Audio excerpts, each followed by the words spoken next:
Salutations, respect, and love. I am Scott. Welcome back to Clickbait Week. And you have landed in the prog corner exactly where you need to be. Life is like that sometimes, right? The YouTube channel that you need in your life just magically appears at the perfect moment. Here I am, boys and girls, and today we're going to be talking about the 10 greatest bands in the history of mankind. And this is not just my opinion, man. This is empirical scientific data. It's been stress tested. It's been peer reviewed. I put it through all kinds of algorithms and software that I developed to come up with the 10 greatest bands. Not the best bands, not the most talented bands, not the bands with the most fans, or not Scott's favorite bands, because my favorite band of all time doesn't even make the list. What? Yeah, I just gave away a little something there. But my favorite band of all time doesn't even make the list. That's crazy. How does that even happen? Well, because this is not my list. This is the world's list. The world is decided, and I'm looking at critical acclaim. I'm looking at commercial success. I'm looking at, accolades and awards and influence and, how long a band actually was around to create that influence. I'm looking at every single data point that I can get to try to determine what the 10 greatest bands in the history of planet Earth are. I got the answers right here, boys and girls. Absolutely, I do. And at number 10, it's the band that invented heavy metal. Well, that's not really heavy metal, but it's Black Sabbath, man. Oh, what would the world be without Black Sabbath? Absolutely. I've heard a lot of people say they're not metal, they're hard rock, whatever, man. Before there was Sabbath, there was Blue Cheer, and there was Cream, and there were some heavier sounding bands, but there was no band that just completely plied in that completely dark and dismal and scary and gloomy. And oh man, that first Black Sabbath album hit the world like a ton of bricks, and then the second album, Paranoid, even better, and then Master Reality Volume 4, Sabbath Bloody Sabbath, Sabotage, Technical Ecstasy, all great. And then Ronnie James Dio comes in, puts out 2 great albums. I love Black Sabbath, man. We're going to be talking about Black Sabbath Sunday on the live show as we talk about their 10 greatest songs. But that's Sunday. Today, we're talking about the 10 greatest bands of all time. And at number 9... science says that Genesis is the 9th greatest band of all time. And I'm really happy that they made it, because they are a pure prog band that went pop. But even in their pop moments, Invisible Touch had Domino. The self-titled album had Home by the Sea. There was plenty of prog on all their pop albums. So, just get over it. But yeah, man, Genesis was a band that absolutely had to be on this list. They've sold over 100,000 records. 100 million records, 100,000 records. Yeah, that'd be pretty good for a prog band today, right? But 100 million sold. They're in the Rock and Roll Hall of Fame, as they should be. Peter Gabriel is also in. At some point, I bet Phil Collins gets in as a solo member. But yeah, absolutely. Genesis, they had the prog, they had the pop, and they had everything in between. One of the greatest bands that ever existed, and they're my second favorite band, so I'm happy to have them on this list. A little surprising to have them on this list, but here they are at number 8. A band that I never talk about, but next month when I get back on the Sea of Tranquility with Pete Pardo and Grant and Phil and Brendan, we're going to be talking about the Doors, right? The Doors are the 8th greatest band of all time. Do they deserve to be on this list? Absolutely they do. Being on a prog rock kind of channel, we always look at bands like, how prog are they? Well, the Doors are definitely part of the prog story. This is the band that got signed in 1966 by Elektra, and put out like 6 albums, bam, bam, bam, right in a row, before our boy Jim Morrison joined the 27 Club. And the band put out 2 more crappy albums without him. 1971, Other Voices. 1972, Full Circle. They're not good. So it clearly showed that Jim Morrison was an absolutely essential part of the band, as much as Ray or Robbie or John, right? I mean, he was fantastic. And when you put albums like Strange Ways and Strange Days, Waiting for the Sun, The Soft Parade, Morrison Hotel, which I guess burnt to the ground a couple months ago, LA Woman. What a string of great albums. Those 6 albums, those first 6 albums, bam, bam, bam, just amazing. At number 7, I'm going with Metallica. I mean, this is a band that's huge from, shore to shore, all the way around the world. You know, these guys do concerts in South America or Eastern Europe, and they get like, 250,000 people show up. They still, really need to be accounted for. They just put out a new album last year that wasn't great, but they're still doing it. They're still making noise. And if you talk about bands that matter, Metallica absolutely matter. They changed everything. I personally prefer Iron Maiden. I would have liked to have had Iron Maiden on this list. But if I was doing a top 20, Iron Maiden would be on there. But I'm only doing a top 10, and Metallica's got to be on the list.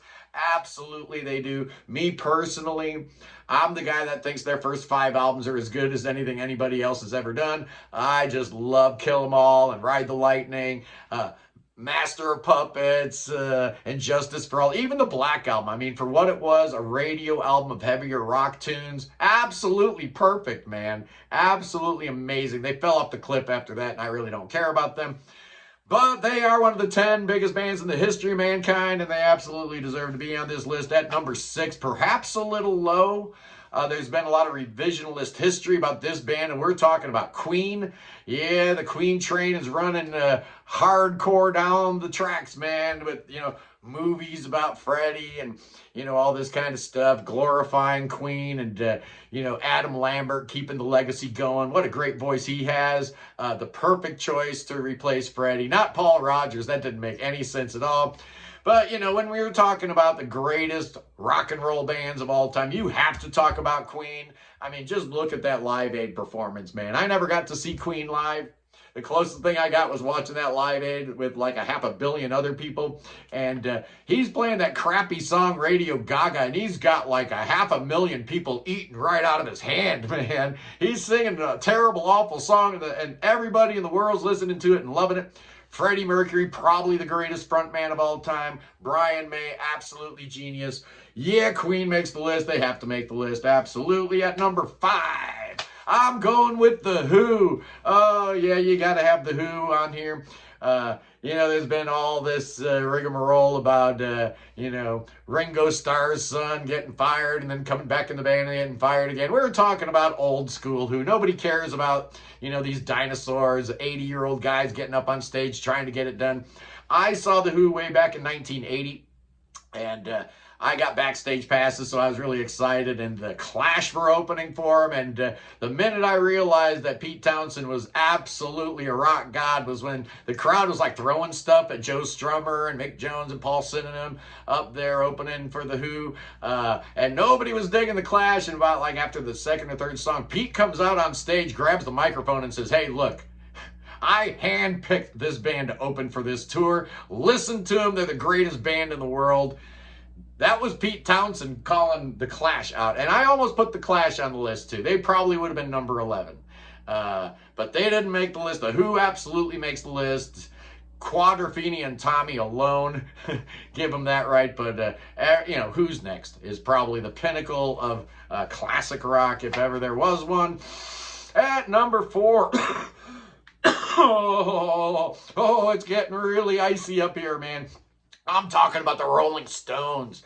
All the way at number 4, that's pretty low. Well, this is my list, and I came up with it in a very empirical fashion. And if you want to see all the actual details and the schematics about how I came up with this top 10, you're not going to see it. It's proprietarial, man. It's not open source. I'm going with the Rolling Stones at number 4.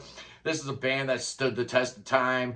Back in the 60s, they were doing their thing. And, is it the Beatles or the Stones? Which one do you like? I always preferred the Beatles. But, man, by 1970, the Beatles were gone. And the Rolling Stones were kind of just getting started, right? I mean, they put out a lot of great albums post-1970. Records like Some Girls and Tattoo You and Let It Bleed and, Beggar's Banquet. All that stuff was after the Beatles broke up. So, if you're comparing the Beatles to the Stones, maybe the Stones got a case, right? Maybe they got a case in 2025. No, they don't. They're at number 4. At number 3, oh yeah, I'm going with the mighty Pink Floyd. You gotta give Pink Floyd their due, man. You absolutely have to. Here's a band that cared more about atmospherics and artistic integrity and the depth and emotional impact of their lyrics than having a good snappy beat, right? I mean, this is a band that should have never been this big. There is no reason on earth why Pink Floyd is one of the biggest bands in the world, except the fact that they're awesome, right? It's rare when the people at large, the lowest common denominator type folks, actually get it right. They got it right with Pink Floyd, absolutely. Dark Side, an amazing album. Animals, Wish You Were Here, The Wall, Metal, Obscured by Clouds. Forget about it, man. Pink Floyd's amazing.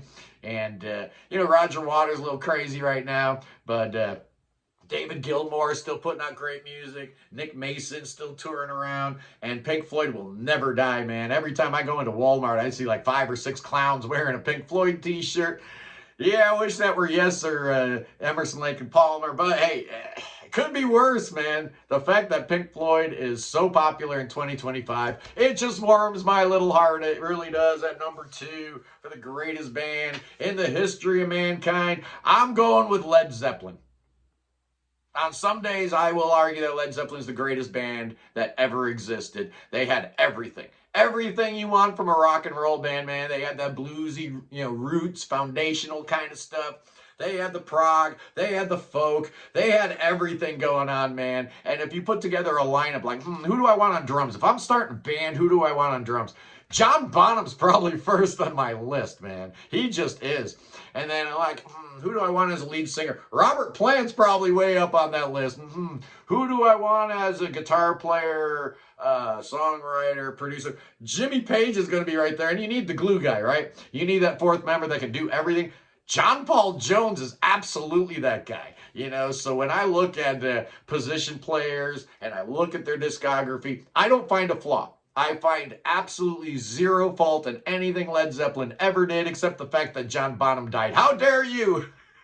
How dare you, John? We needed more from you. And at number 1, the greatest band of all time, you know who it is. If it's anybody but the Beatles, then, you just have to turn this thing off right now because he's an unreliable narrator for sure. The Beatles are the greatest band of all time, absolutely. And my way of looking at the world and my way of looking at music, it's pre-Beatles and post-Beatles, because everything that happened before the Beatles, unless it's like Stravinsky or, classical music, I don't care. I don't like anything before the Beatles, and everything that I love about music came out after the Beatles. So the Beatles are by far the most important band to me, and they're also the biggest band of all time. They changed the world. How many bands can say they actually changed the world, right? Not just they changed the music industry a little bit, or they changed the world. They changed the way every single human being on this planet thought about the world, interacted with other people, interacted with the planet. The Beatles were everything. They still are. Absolutely. I think at some point I'll probably be ranking the Beatles albums. That should be a lot of fun because I could talk about the Beatles all day long. They were the first band that I fell in love with. They were the first band that mattered to me when I was a little kid. I heard so much Beatles music in my house growing up that, every now and then when we put the Stones or the Who or the Kinks on, it was like, oh, no, I don't want to hear nothing but Beatles music, man. Anyway, you know how it goes. The greatest band of all time. Of course, it's the Beatles, and if you say anything else, you're an idiot. Anyway, boys and girls, tomorrow on the show, we're continuing Clickbait Week as we're taking a look at 20 great bands, 20 horrible albums. So I'm picking my 20 favorite bands, and I'm picking my least favorite album from each of them because even good bands put out stinkers, right?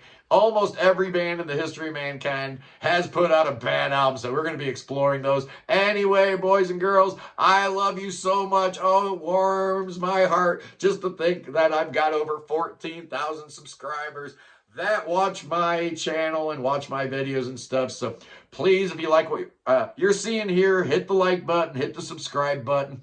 If you really, really like what I'm doing here, man, consider becoming a member of the Prog Corner for as little as $1.99 a month. You can be a member of the Aficionado Club. But if you're really, really, if you got those deep pockets, man, if you're like big old Daddy Warbucks, $4.99 a month, and you can be in the Connoisseur Club, baby. Oh, yeah, you want to be there. You want to support prog rock, and you want to support the #3 prog rock channel on all of YouTube. It's the Prog Corner anyway, guys. I love you. Free the Ukraine, free Tibet, free your mind, free beer, free Willie, and God save the king. Save King Chucky. Oh, King Chucky needs your saving right now. That boy got a bad smell of that cancer. It might come back. It could come back at any time. So bring that boy to America. Make him slim. Oh, a little bit of physical exercise. Never hurt anybody. Oh, the free stroke's really good. You could do the breaststroke or maybe a butterfly. Oh, can you do a backstroke, Chucky? Oh, yeah, backstroke your way all the way to America. And then we're going to do spells and incantations. We're going to do thoughts and prayers. And then you know what we're going to do, boys and girls? We're going to dance with rattlesnakes. Oh, yeah, Billy Bob's got the rattlesnakes and they're dancing around. They're not going to get me. I got the armor of God on me. Rattlesnakes can't. Oh, man, he just bit me. Oh, buddy, I'm not. Buddy, nothing going to happen to me. I love you. I'll see you tomorrow. Peace.